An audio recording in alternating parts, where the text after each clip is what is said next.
यहाँ आके और परमेश्वर के कलाम से कुछ बोलने पा सकूँ। मैं कलाम में जाने से पहले एक वर्स पढ़ूंगी, मरकुस 12 उसकी 44वीं आयत। क्योंकि सबने अपने धन की बढ़ती में से डाला है, परंतु इसने अपनी घटी में से जो कुछ उसका था अर्थात अपनी सारी जीविका डाल दी है। प्रार्थना करें। धन्यवाद धन्यवाद सारी आशीषों के देने वाले मेरे पिता परमेश्वर, धन्यवाद आज के इस दिन के लिए प्रभु। आपका हृदय से धन्यवाद देती हूँ कि आपने मुझे ये मौका दिया, इस योग्य समझा कि मैं आपके भवन में खड़ी होकर आपके कलाम से कुछ बता सकूं। पिता परमेश्वर, आज के इस दिन में जब हम WFCS की बहनें मिलकर लीज पॉइंट संडे को सेलिब्रेट करते हैं प्रभु, तो जो वचन आपने मुझे दिया पिता, आपकी सामर्थ्य से मैं बोलने वाली हो सकूं और इस वचन को सबके हृदयों में और विचारों में लाने वाली हो सकूं। प्रभु तू अपनी पवित्र आत्मा से, अपनी सामर्थ्य से प्रभु मुझे भर देना। प्रभु अपने अनुग्रह से अपनी उपस्थिति को मेरे साथ रखना।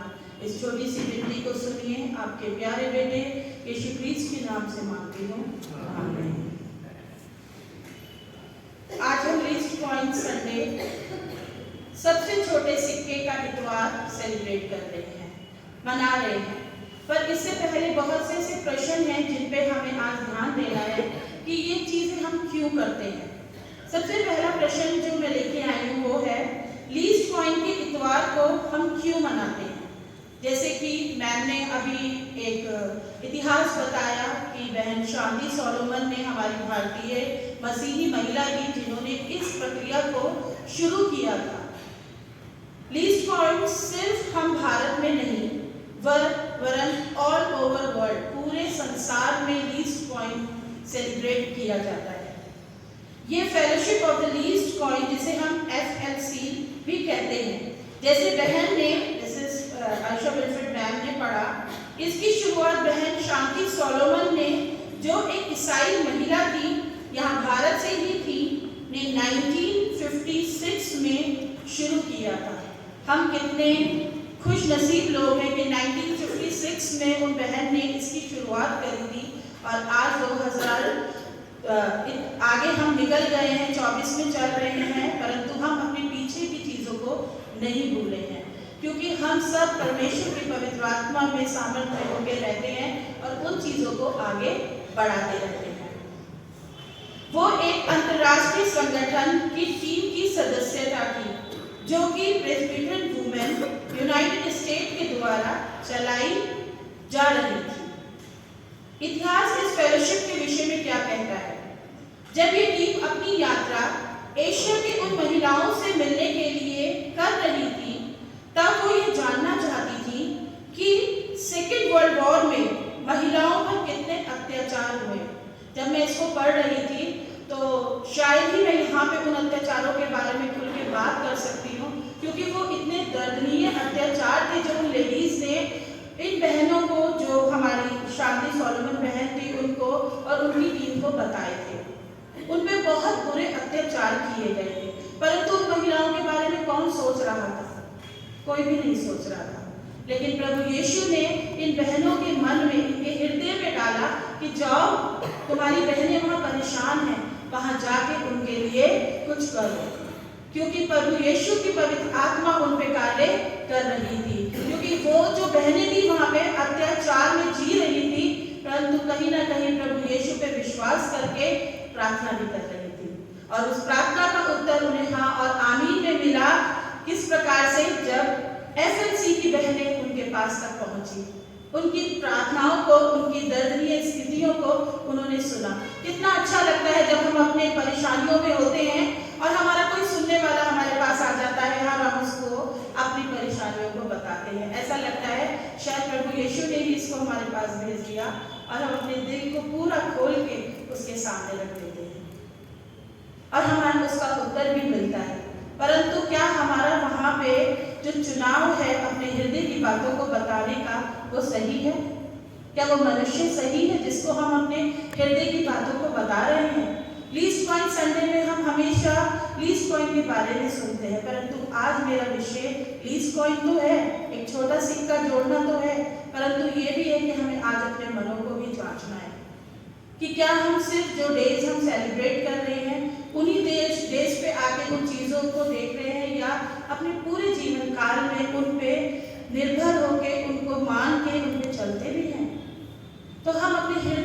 मर्दों को, जैसे वो लेडीज सेकेंड वर्ल्ड वॉर की जो महिलाएं थी जो उत्पीड़न झेल रही थी, वो किसी न किसी का इंतजार कर रही थी, प्रभु के विश्वास में होंगे। आज मैं और आप, चाहे हम बहन हैं चाहे भाई हैं, किसी उस व्यक्ति का इंतजार करते हैं कि हमारे हृदय की गहराई में जो प्रॉब्लम्स हैं उनको वो सुने। तो प्रियो, कोई भी वो इंसान नहीं हो सकता, वो सिर्फ हमारा प्रभु यीशु हो सकता है। क्योंकि इस समय हम उपवास के दिनों में भी चल रहे हैं, तो उपवास के दिनों में भी हमें अपने हृदय की बातों को अपने प्रभु यीशु के समक्ष रख देना है, पूरा दिल खोल के रख देना है। उसका उत्तर हाँ और आमीन में जरूर मिलेगा। महिलाओं पर कितने अत्याचार हुए और उन्हें किन किन सदमों से, बहुत बुरे सदमे हैं, आप पढ़ के देखिएगा, गूगल कीजिएगा, बहुत बुरे बुरे उत्पीड़न उन लेडीज के साथ वहां पे हो रहे थे, और उन बहुत दर्द से और किन शकों के दायरे से उन्हें गुजरना पड़ रहा था। एक तो उत्पीड़न झेल रही थी, साथ में शक भी था उनकी बातों पर, उनसे कोई कुछ पूछ रहा था क्या प्रॉब्लम है, परंतु बताते हुए उन पे शक भी किया जा रहा था, क्या सच बोल रही है या नहीं बोल रही है। ऐसे लोग भी उनके पास आ रहे थे, परंतु प्रभु के जन उनके पास आने के लिए रास्ते में थे। ये सब कहानियां वो सब सुन रहे थे।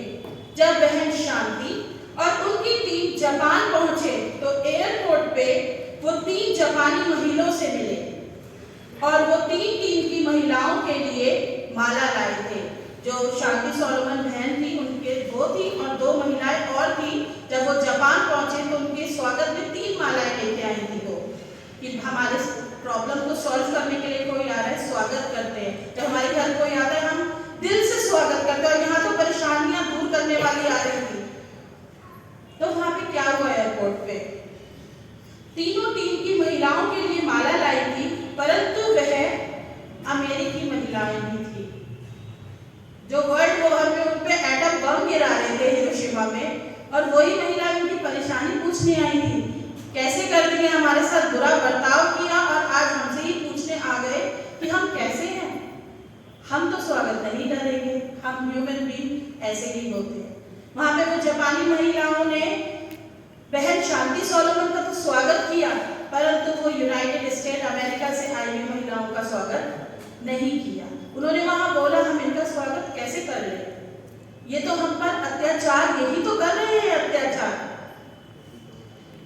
अमेरिकी महिलाओं का स्वागत टीम में नहीं करेंगे।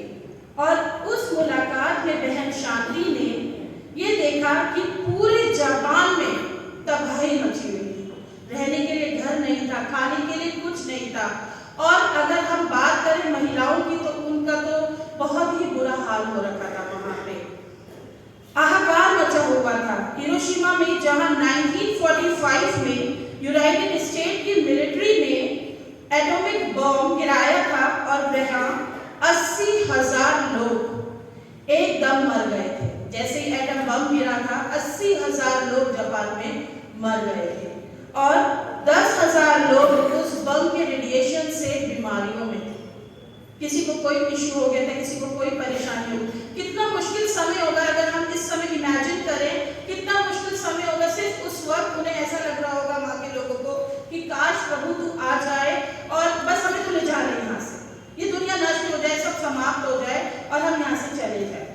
प्रभु यीशु मसीह की प्लानिंग बहुत बड़ी होती है हमारे जीवन में। इसी प्रकार उन महिलाओं के लिए जो वहाँ पे परेशान थी, उनके लिए प्रभु यीशु की प्लानिंग बहन शांति सोलोमन के द्वारा कुछ और थी।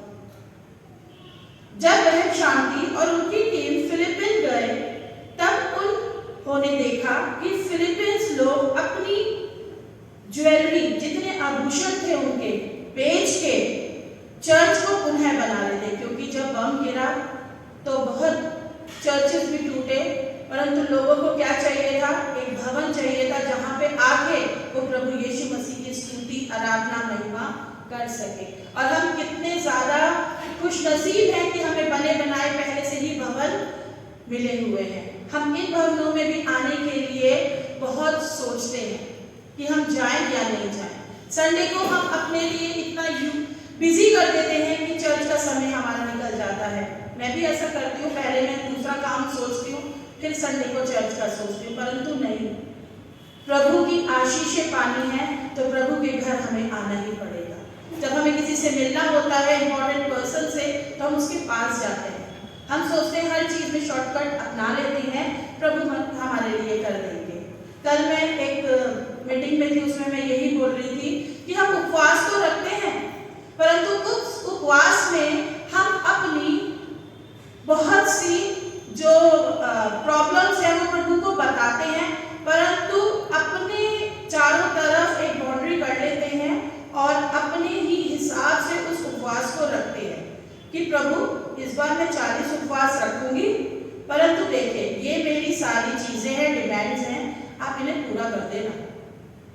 40 उपवास हो गए, एक भी इच्छा पूरी नहीं हुई। प्रभु मैंने तो 40 उपवास रखे थे, फ्राइडे का उपवास रखती हूँ, क्यों नहीं होता? क्योंकि हमारी प्रार्थना प्रभु तक नहीं पहुंच रही है। हमने पहले तो अपनी डिमांड रख दी कि मैं ये करूंगी, ऐसा कर देना, प्रभु की इच्छा नहीं जानी वहां पे। इसी प्रकार यहाँ पे वो लोग जो थे वो भवनों को बनाने के लिए उनके पास जो कमी थी उसमें से दे रहे थे। वहां पे फिलिपींस में जो उनके पास शायद खाने के लिए कुछ पैसे नहीं होंगे, उनकी जो ज्वेलरी या भूषण जो बहुमूल्य चीजें बची थी वो उनको भी प्रभु यीशु के लिए दे रहे थे। और आज हम चर्च में या कहीं पे दान देने से पहले 100 बार सोचते हैं कि सबसे छोटा सिक्का, या तो यही कह रहे हैं लीस्ट कॉइन, सबसे छोटा सिक्का। इस वक्त सबसे बड़ा नोट 2000 का है या 500 का है, हम वो भी नहीं मांगा जा रहे हैं। सबसे छोटा 1 रुपया, वही हमारे यहाँ पे भारत में सबसे छोटा है। परमेश्वर कह रहे हैं छोटे से छोटे में अगर हम मुझे परमेश्वर को हम देंगे तो वो हमें बड़ा देगा। एक छोटी सी गुल्लक या एक छोटा सा एनवलप हमें प्राप्त हुआ, हमने उसमें देखा कि सबसे छोटा क्या है हमारे जेब में, वो हमने उसमें दान में दे दिया। क्योंकि प्रभु यीशु मसीह गुप्त के दान को देखता है। कहते हैं ना, बाइबल में लिखा है तुम्हारे एक हाथ को बिना दूसरे हाथ को पता चले कि तुमने दान में क्या डाला। परंतु हम अपने दान चाहते हैं कि यहाँ से या कहीं और से अनाउंस हो।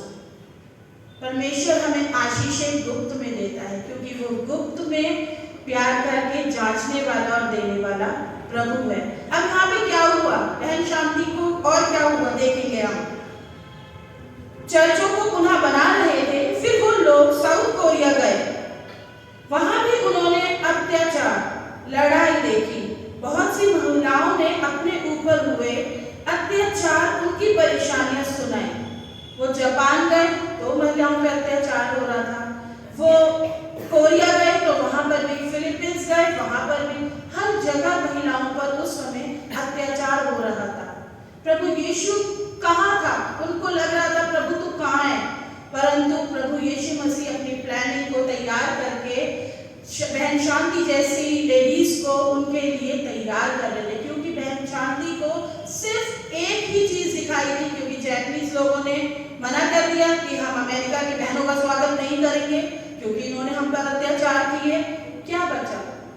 सिर्फ प्रार्थना, सिर्फ प्रार्थना ही एक जरिया बचा। जब हम अपनी कठिनाइयों के दिनों में सब चीजों से हताश हो जाते हैं, पैसा काम नहीं आता। कोविड में हमने देखा लोगों के पास पैसा था, सब कुछ था, पर हॉस्पिटल में बेड नहीं था। सब कुछ हमारे पास था, परंतु हमारे पास वो चीज नहीं थी जो हमें हॉस्पिटल में जाना था।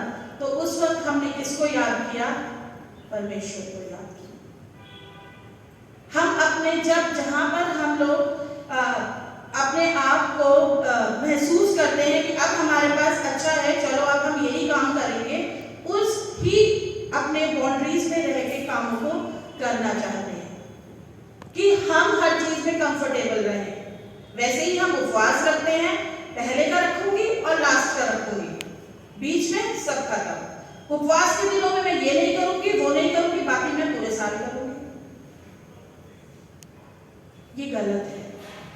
अगर इसी प्रकार बहन शांति सोलोमन सोचती कि चलो अच्छा ही है, टीम बन रही थी, खत्म कर देते हैं, सब ने मना कर दिया, तो उन बहनों का या आज हम बहनों को क्या हम यहाँ खड़े होते या मैं यहाँ खड़े होकर प्रचार कर रही होती?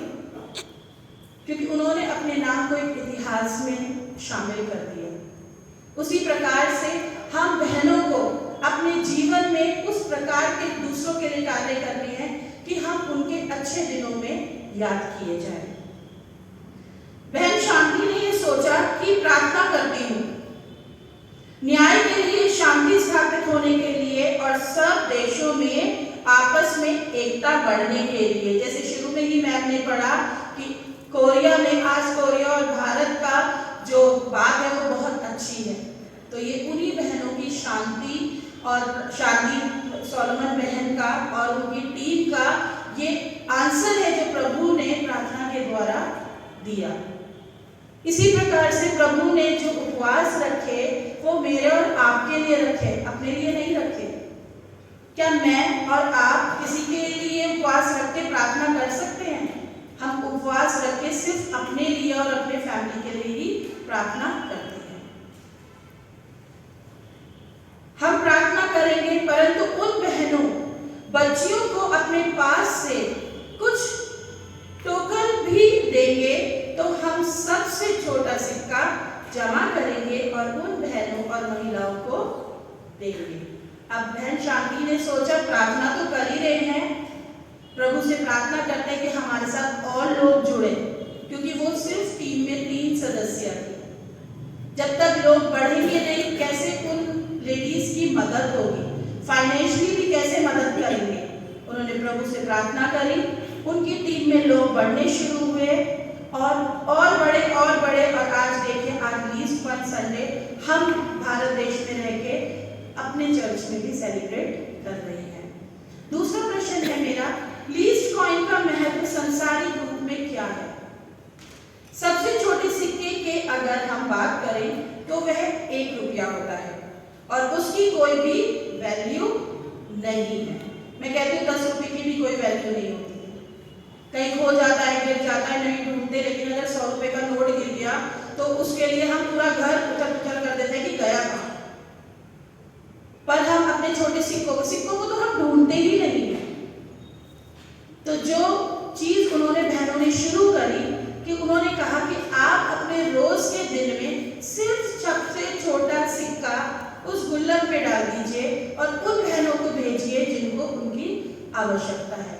तो जैसे बताया गया कि आज जो भी ऑफरिंग होती है वो उन बहनों के लिए सिलेंडर में भेजी जाती है जो आज भी परेशान है।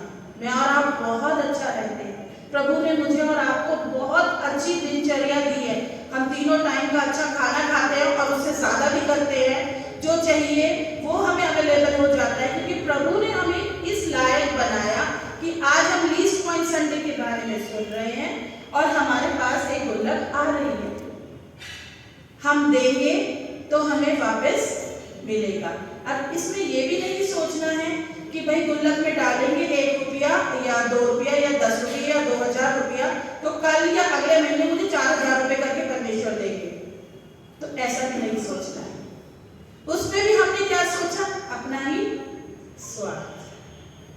क्योंकि हम, फिर से कहूंगी, हम ह्यूमन बीइंग वो काम बिल्कुल नहीं करते जहां पे हमारा कोई स्वार्थ नहीं होता, जहां से हमें कोई चीज रिवर्ट ना मिले। तो प्रभु यीशु से हमें बहुत कुछ मिला है और रोज मिलता है। गिन के देखिए, काउंटिंग खत्म हो जाएगी, हाथ खत्म हो जाएंगे, उंगलियां खत्म हो जाएगी, पर उसकी आशीषें गिनना बंद नहीं होगी। तो आज हमें अपने जीवन में ये फैसला करना है कि हमें बहन शांति सोलोमन की तरह अपने जीवन को अपने भाइयों बहनों के लिए या जिनको हमारी जरूरत है उनके लिए बढ़ाना है या उनके लिए बढ़ाना है जिनको कोई जरूरत ही नहीं है। तो ये विषय एक सोचने का है। बाइबल में लीस्ट पॉइंट संडे का महत्व क्या लिखा है? लूका 21:4। क्या कोई मेरे लिए निकाल देगा? लूका 21:4। क्योंकि उन सब ने अपनी अपनी बढ़ती में से दान में कुछ डाला है, परंतु इसने अपने घटी में से अपनी सारी जीविका डाल दी। सब तो अपनी बढ़ती में से डाल रहे थे, परंतु वो विधवा अपनी कमती में से डाल रही थी। अभी बाइबल से पढ़ा गया इन सब विषय में।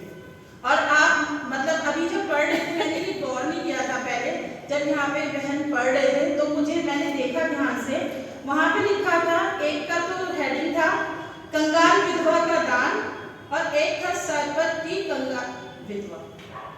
वो भी विधवा और वो भी विधवा। उनके पास कितनी मजबूरी होगी दोनों के पास पैसा कमाने की, कितनी मुश्किल से वो अपने जीवन में अपनी दिनचर्या को चलाते होंगे, कैसे तो भोजन खाते होंगे, कैसे अपने बच्चों को खिलाते होंगे, कितनी परेशानी का जीवन जी रहे होंगे, सेम उसी तरीके से जैसे कि हिरोशिमा में वो लेडीज जी रही थी। बाइबल में उस विधवा की 2 दमड़ियों की बात ज्यादा वैल्यू है, क्योंकि परमेश्वर मन देखता है, दान नहीं देखता। परमेश्वर हमारे मनों को जांचने आया है, ना कि हमारे दिखावे को। हमें अपने जीवन में दिखावे का जीवन नहीं जीना है, वो उनसे खुशी नहीं होते हैं कभी भी। जैसे हमने अपनी बाइबल रीडिंग में पढ़ा कि उसने सब कुछ अपनी घटी में से डाला, उसने दूसरी बार सोचा भी नहीं कि मैं क्या खाऊंगी, मैं कैसे करूंगी, परंतु उसके पास 2 दमड़ियां थी, वो आई, उसने अपनी 2 दमड़ी दान में डाल दी, क्योंकि शायद वो प्रभु यीशु पे बहुत विश्वास करती होगी। वो उसको ये था कि प्रभु यीशु ने कहा है मैं तेरा ध्यान रखूंगा, मैं तेरे लिए करूंगा, जो भी हो जाए। हम अपने प्रेजेंट से ज्यादा अपने फ्यूचर के बारे में सोचते हैं, ये भूल जाते हैं कि कलाम में प्रभु ने लिखा है कि मैं तेरे आगे आगे चलूंगा, हमेशा तेरा साथ दूंगा, कोई भी कमी तुझे कभी नहीं होगी, तुझे ऊंचे स्थान पे ले जाऊंगा। पर उसके लिए सिर्फ एक चीज, प्रभु यीशु पर भरोसा और विश्वास और समय देना, क्योंकि कोई भी चीज इंस्टेंट नहीं होती। शायद हो सकता है हमने प्रार्थना की हो किसी विषय में और उस विषय को पूरे होने में आज 10 साल भी लग गए, 11 साल भी लग गए, क्या पता उस विषय को अब तक पूरा ही नहीं हुआ। आपने बहुत पहले मांग करी थी, प्रभु से नहीं हुआ, तो उसमें मुझे और आपको ये सोचना है कि प्रभु अगर ये पूरा नहीं हुआ, इट मीन्स उसमें मेरी ही कोई भलाई छुपी है। शायद मैं परेशान हो जाती हूँ उस चीज से, जो कि हमें बाद में पता चलता है कि अच्छा ही हुआ प्रभु आपने मेरे साथ ऐसा नहीं किया, नहीं तो शायद मैं इस परेशानी में आ जाती। तो हमें प्रभु यीशु पे विश्वास भी रखना है और सबसे बड़ा धीरज धरना है, जो भी है उस पे। जैसे बहन शांति सोलोमन और उनकी टीम ने धीरज धरा, प्रार्थनाएं करी और उनकी प्रार्थनाओं का उत्तर आप देख ही रहे हैं। हर साल लीस्ट पॉइंट संडे जो है वो हर एक चर्चेस में पूरे वर्ल्ड में होता है और वहाँ पे जो चंदा इकट्ठा होता है उन बहनों को दिया जाता है। कितनी खुश होती होंगी वो स्त्रियां जिनके पास ये चंदा जाता होगा। वो बहुत से चर्चेस मतलब सिनड ने ऐसा भी किया है कि बच्चों को ट्रेनिंग करा रही है लड़कियों को। सोचिए हमारा जो दान है जो हम दे रहे हैं, चाहे वो 1 रुपया है, लेकिन वो उसके लिए इस्तेमाल हो रहा है। वो बच्ची या वो विधवा जो हमारे दान का इंतजार कर रही है, वो उसके घर पे शायद चूल्हा जलेगा, उससे बच्चों को ट्रेनिंग मिलेगी, अपने पैरों पे खड़े होंगे और अपने परिवार को चलाएंगे। तो हमें भी उसी प्रकार से, जिस प्रकार से विधवा ने अपनी दोनों दमड़ियां दे दी प्रभु को नहीं चाहिए दमड़ी हमारी, प्रभु यीशु मसीह को हमारा कुछ भी नहीं चाहिए, क्योंकि वो तो हमारा प्रभु है, मुझे और आपको बनाने वाला है। अगर आज मैं यहाँ खड़े होकर बोल रही हूँ, सांस ले रही हूँ, तो वो भी मेरे प्रभु ने मुझे दी है। मैं कौन होती हूँ उसको कुछ देने वाली, पर उसने हमारे को इस लायक बनाया कि मैं अपने कमती में से या अपनी बढ़ती में से निकाल के भवन में या कहीं भी दान दे सकूं। ये हमारा सोचने का विषय है। हम प्रभु से बहुत कुछ चाहते हैं, परंतु हम उसके भवन में क्या देते हैं वो हम नहीं सोचते। ये विषय है सोचने का, वो हमें आज सोचना है।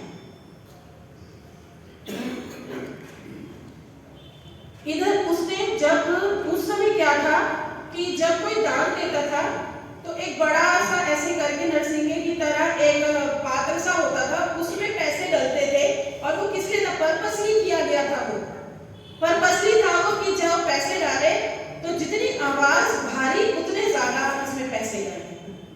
वो बेचारी सोच रही होगी कि मैं डालूंगी तो टन टन आवाज होगी तो और खत्म।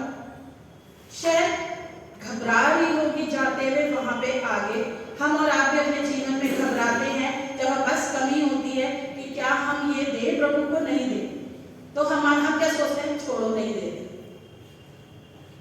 पर वो स्त्री, अगर हम इस समय इमेजिन करें, और कलाम में लिखा है मरकुस 12:41 से 44 में, कोई प्लीज पढ़ दे मेरे लिए, मरकुस 12:41 से 44 तक। मैं मंदिर के भंडार के सामने बैठकर देख रहा था कि लोग मंदिर के भंडार में किस प्रकार डालते हैं, और बहुत से धनवानों ने बहुत कुछ डाला।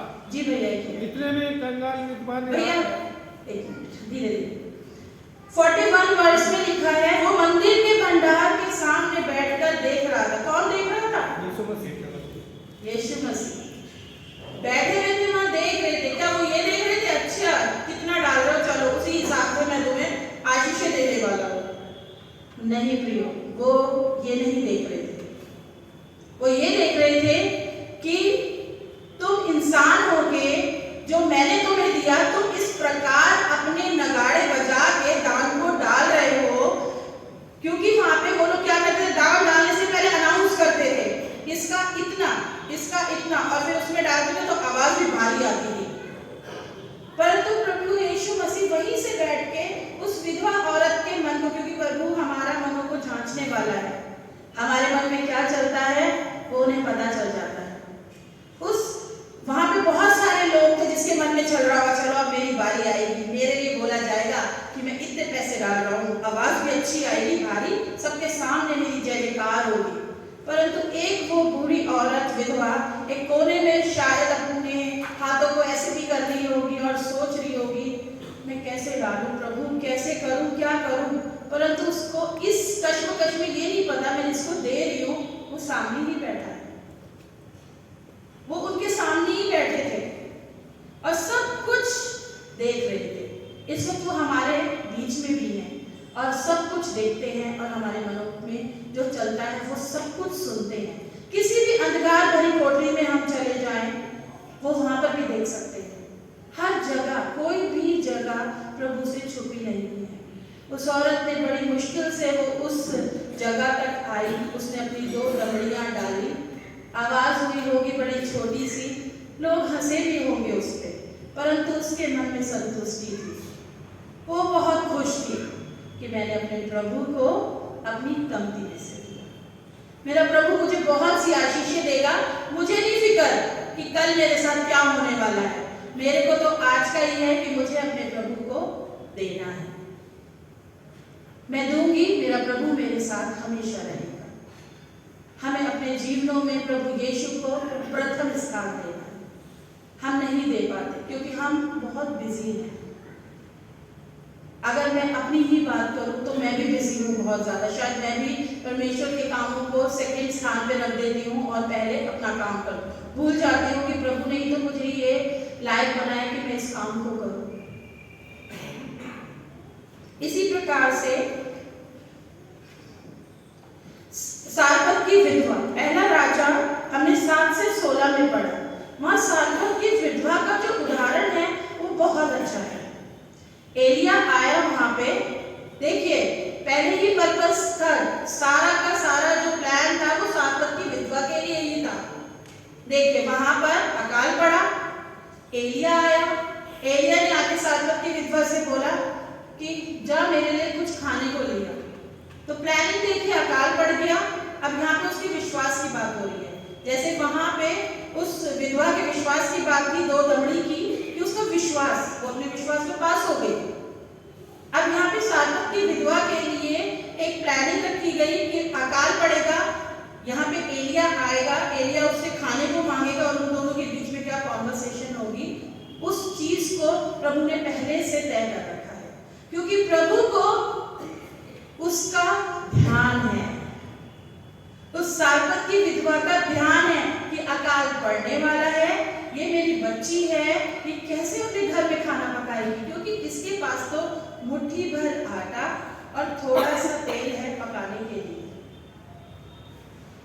भूल जाते हैं ना, हम परेशानी में हैं, कैसे करेंगे, इसके पास जाते हैं, उसके पास जाते हैं, भूल जाते हैं इतना बड़ा प्रभु वो हमारे साथ है, उसको हम भूल जाते हैं।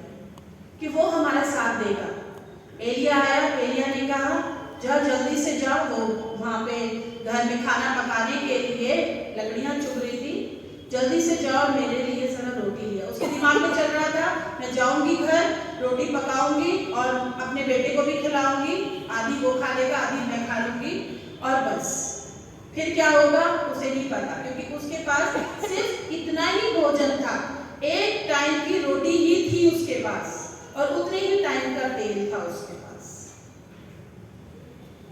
सोच में होगी कैसे अपने बेटे को खिलाऊंगी, प्रभु कुछ मेरे लिए कर, मैं कैसे करूंगी।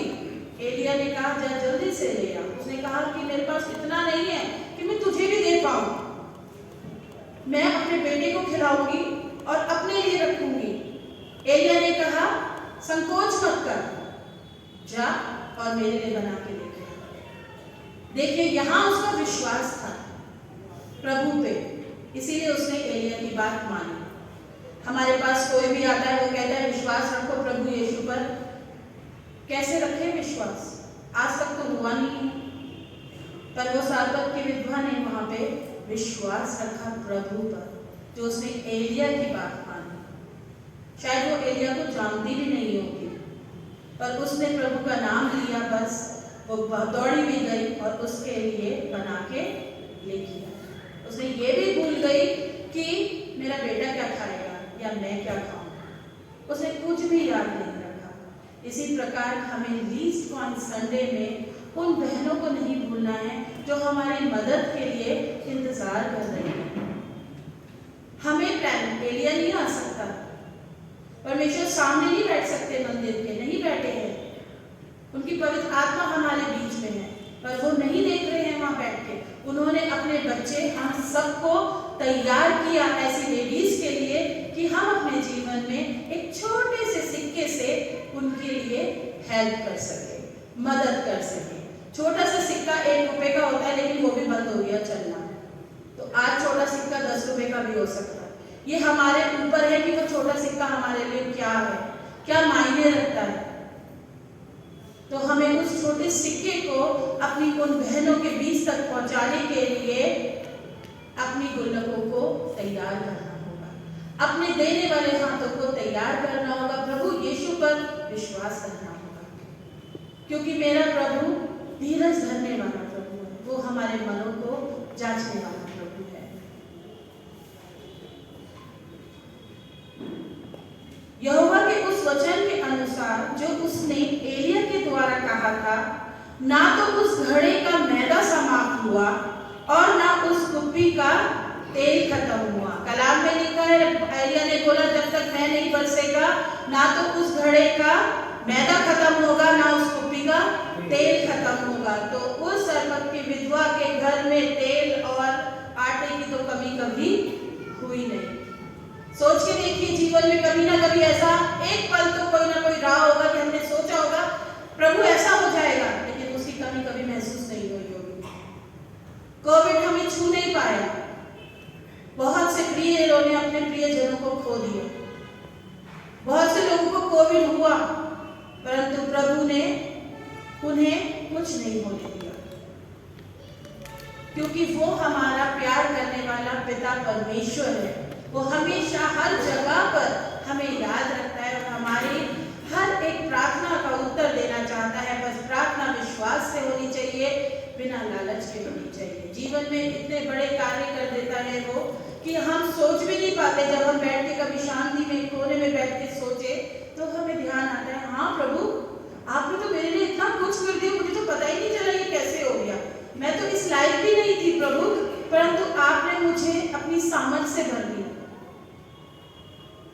हमें प्रभु से हर बात प्रार्थना में मांगनी है। शांति सोलोमन बहन और उनके टीम की तरह जिस प्रकार से उनके सामने सारे द्वार बंद हो गए थे, परंतु सिर्फ एक द्वार खुला था, प्रार्थना का, विश्वास का। उन्होंने प्रार्थना करी, विश्वास करी और आज हम उन बहनों के लिए कर सकते हैं, तो हमें करना चाहिए।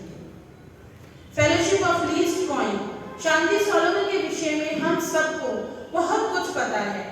वो जो उनकी टीम और उन्होंने शुरुआत करी थी, आज उस फेलोशिप में हर प्रकार के लोग दान देते हैं, चाहे कम दें चाहे ज्यादा दें, चाहे 2 दमड़ी दें चाहे 2000 रुपए दें। भंडारों को खोल के, चाहे कमी से देते हैं पर दान जरूर देते हैं, क्योंकि हम प्रभु यीशु के बच्चे हैं और उनकी बातों पर चलते हैं, उन पे विश्वास हर बात में रखते हैं। हर प्रकार के लोग दान देते हैं, चाहे उनके पास ज्यादा है या कम है। जैसे बूंद बूंद से घड़ा भरता है, वैसे छोटे सिक्के से कोई पूंजी उन जरूरतमंद बहनों और बच्चियों के लिए जमा होती है। हम एक ही अगर रोज 1 रुपया अपनी गुल्लक में जमा करें तो आप खुद लगा सकते हैं कि 30 दिन में वो 1-1 रुपये कितने हो जाएंगे और पूरे साल में वो कितने हो जाएंगे। हम खुद इमेजिन कर सकते हैं। और हम यहाँ पे कम से कम बहुत सारी बहनें बैठी हुई हैं। सोच लीजिए हम सब बहनों को मल्टीप्लाई कर दीजिए उस सिक्के से, 30 दिन के सिक्के से, तो कितने ज्यादा हो जाएंगे। और ये तो पूरा देश कर रहा है। किसके लिए? उन बहनों के लिए जो शायद मेरे और आपकी तरह नहीं हो, जिन्हें हमारी जरूरत है प्रार्थना की भी और उस दान की भी।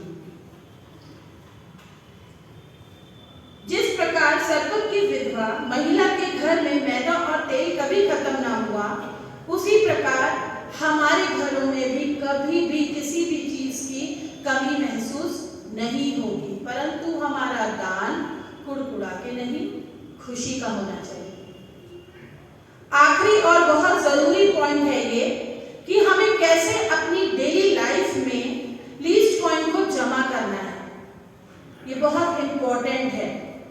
क्या कुड़कुड़ा के कर रहे हैं या प्यार से दे रहे हैं? उस गुल्लक में 1 रुपया डालने से पहले, अरे गुल्लक में पैसे भी तो डालने, मेरे साथ तो बहुत होते हैं, तो भूल जाती हूँ कि पैसे भी तो डालने हैं इसमें। चलो अब एक दिन साल में जब चर्च में गुल्लक लेके जाएंगे, एक साल उसको भरने लगे। प्रभु को ऐसा दान नहीं चाहिए। 1 रुपया अपने हाथ में लीजिए, उस पर प्रार्थना कीजिए, आशीष मांगिए प्रभु से कि प्रभु ये जो दान है ये उन बहनों के लिए इस्तेमाल होने वाला हो सके जिन्हें इसकी आवश्यकता है।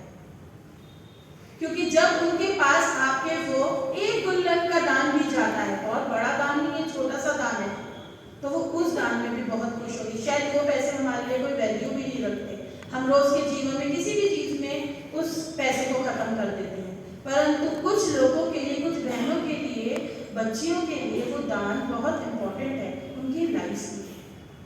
तो हमें अपने दान को देने से पहले प्रभु से प्रार्थना करनी है, उस पर आशीष मांगनी है, फिर उस गुल्लक में या उस एनवेलप में डालना है, ताकि प्रभु हमें आशीषें दे। ये भी नहीं सोचना है कि अब मैंने गुल्लक में प्रार्थना करके दान डाल दिया, अब देखो मुझे प्रभु से आशीषें मिलेंगी और ये गुल्लक का दान जो है ये आगे बहुत इंक्रीज होगा, बढ़ेगा।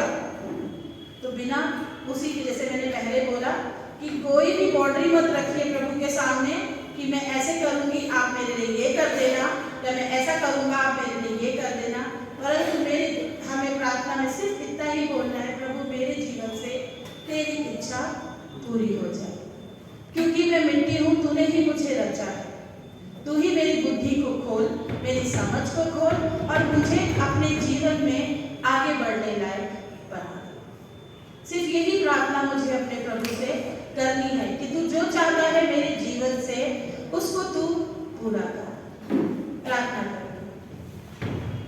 धन्यवाद, धन्यवाद सारी आशीषों के देने वाले मेरे प्रभु, धन्यवाद आज के इस दिन के लिए प्रभु। मैं तेरा हृदय से धन्यवाद देती हूँ प्रभु कि आपने मुझे इस योग्य बनाया प्रभु कि मैं आपके वचन को पढ़ के और उस पर पिता परमेश्वर मनन करके बोलने वाली हो सके प्रभु। प्रभु तूने मेरी बुद्धि को खोला, मेरी समझ को खोला। जिस प्रकार से सुलेमान राजा ने प्रभु तुझसे प्रार्थना की थी, तूने सुलेमान से कहा मांग तुझे क्या चाहिए, उसने तुझसे सिर्फ ये कहा कि प्रभु तेरे वचनों को समझने की बुद्धि मुझे प्रदान कर। उसी प्रकार हम सब अपने लिए तेरे वचनों को समझने की बुद्धि और वो दिल तुझसे मांगने वाले हो सके जो हम जीवन में अमल कर सके प्रभु। हर एक शख्स को पिता परमेश्वर जो यहाँ उपस्थित है और तेरी आराधना में आए हैं प्रभु, और जो रास्ते में हैं वे किसी वजह से ना आ पाए प्रभु, तो उन सबको अपनी करुणा से, अपनी दया से भर देना प्रभु, और हर एक को आशीषित कर जो पिता परमेश्वर तंगी में है, परेशानी में है, पिता परमेश्वर हमारी इस छोटी सी जो कलीसिया है पिता परमेश्वर, इससे जो भी दान उन बहनों के लिए जाए प्रभु, वो पिता परमेश्वर अच्छी तरीके से सही रूप से उनके लिए काम आने वाला हो सके प्रभु। प्रभु तो हम सब पर अपने करुणा और दया का हाथ बनाए रखिए। आपके प्यारे बेटे यीशु क्रिस्ट के नाम से